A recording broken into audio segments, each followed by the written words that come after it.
on Saturday.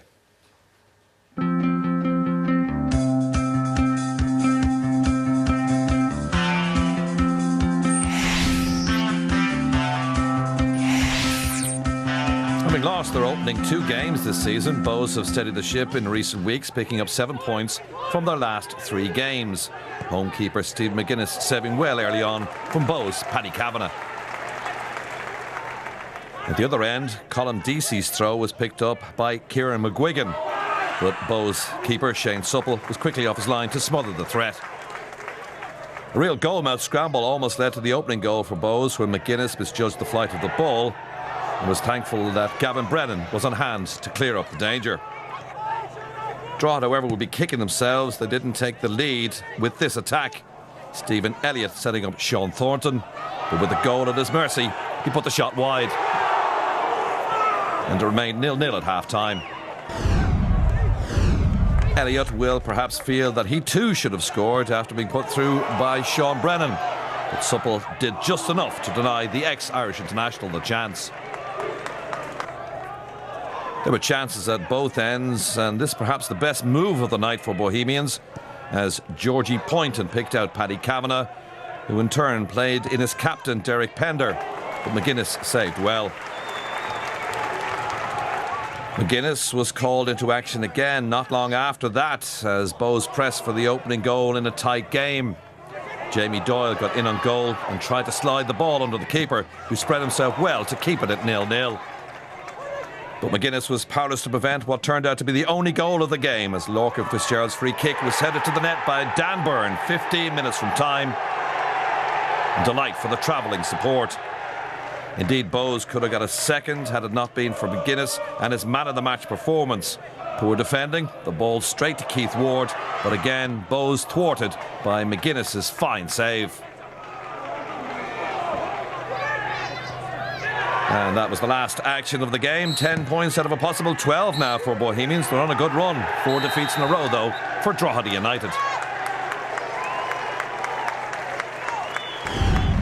Look, we can argue about the seasons all day. The fine line is, you know, we switched off at a set piece, which we spoke about all the week, and we said it again, reinforced it before the match, and that's what happened is in the end. And we can blame who we want to blame, but we have to accept responsibility ourselves. And you know, I'm particularly disappointed, that they did score from a set piece. We were second actually in the first half, and you know, we spoke to the players at half time, and you know, we told them in no uncertain terms we needed to lift it. I thought the second half performance was a lot better. You know, a little bit more control. We passed the ball a little bit better. We created some chances, and you know, I think marginally we come out on a narrow victory. Probably, you know, based on the second half performance, probably deserved. Well, the budget may be tight at Bohemians this season, but they certainly appear to be moulding a good team at the moment, are on a nice run. Dan, who or what do you think will be key for Bohemians' season? Well, look at them, the goals that they've scored, and set piece is going to be key to them. And when they've got such a good player in Lorcan Fitzgerald, putting the balls in, he's as good as anyone with his left foot, putting balls into the box. And like I said, the goal shows exactly what it's all about. It's a great ball in, and the Dan Byrne's great header, to be honest. So I think, like you say, they had a tough start to the season. Bohs turned it round the last few weeks, and like I say, a couple of wins in this division. They're up to 4th, and they look comfortable at the minute. I think, like you say, I think keeping all their players fit and not conceding goals and scoring goals when they need to is going to be key. And like you say, set pieces, I think, over the course of the season are going to be key.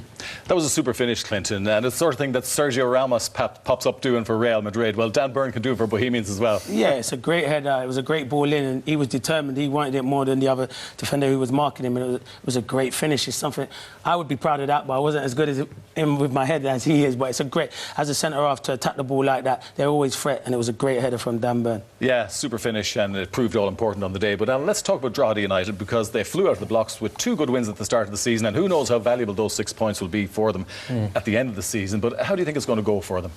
Yeah, well, I don't think Pete Mann was under any illusions coming into the Premier Division this season after getting promoted. He's done a brilliant job to get them promoted, Peter. With the 3 going down as well, everybody knows that they'll be down fighting in amongst that group. As you say, they got off to a really good start, but they've lost 4 in a row now and they've only scored 2 and conceded 11 in those 4 games. So Pete will be obviously worried with that kind of run of form. But certainly he's the type of manager that I don't think he gets too happy when they win, and I don't think he gets too disappointed when they lose. He's very balanced. But certainly he would have been under no illusion just how difficult the season is, and he's finding that out, and it doesn't get much easier for them. They've done Dundalk on Friday night. Well, that's a tough one, all right. Well, some of the games have been very, very tight, and Drogheda have a big fixture, as Alan mentioned, next Friday. That, of course, you can see live here on RTE2.